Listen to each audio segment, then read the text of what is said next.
UK. We were discussing the heat wave that hit the UK yesterday and has now broken, but the consequences were obvious. There have been wildfires. Well, there were dozens all over London, all over the southeast, everywhere. Just to point out that when I say everywhere, I mean everywhere, even here.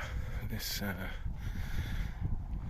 was still in isolation yesterday, but yesterday there was a small fire the other week, but it expanded and quadrupled in size yesterday.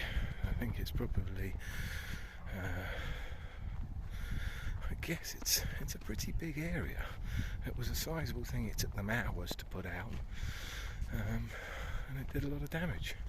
It probably killed quite a few trees. Certainly in that copse in the centre, you can see there'll be tree deaths there, and we've burned out a fair bit of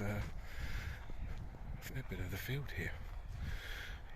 It's as young Tilly still following, but it was significant, and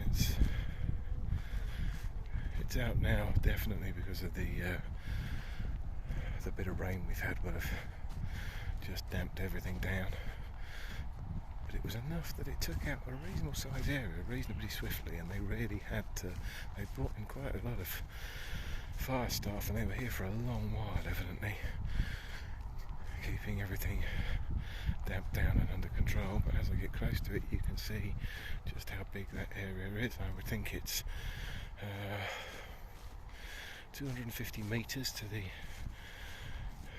road, and probably a similar amount across.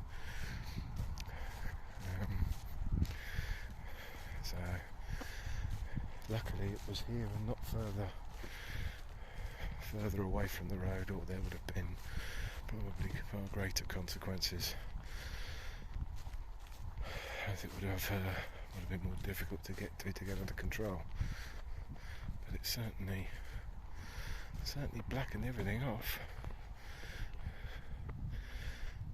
and I guess there was an element of luck that it happened when it did, and not a couple of weeks earlier, when before this was all cut, or you'd have had significantly more alight. But it's burnt right up to the road and on the road, and there are houses the other side of the road. But looking at what happened on the television in other areas, it could very easily have flipped across and caused far greater problems. So a little bit of luck involved, but that's a pretty big area. I guess this is something that's going to become more common even in the gentle climate of the UK.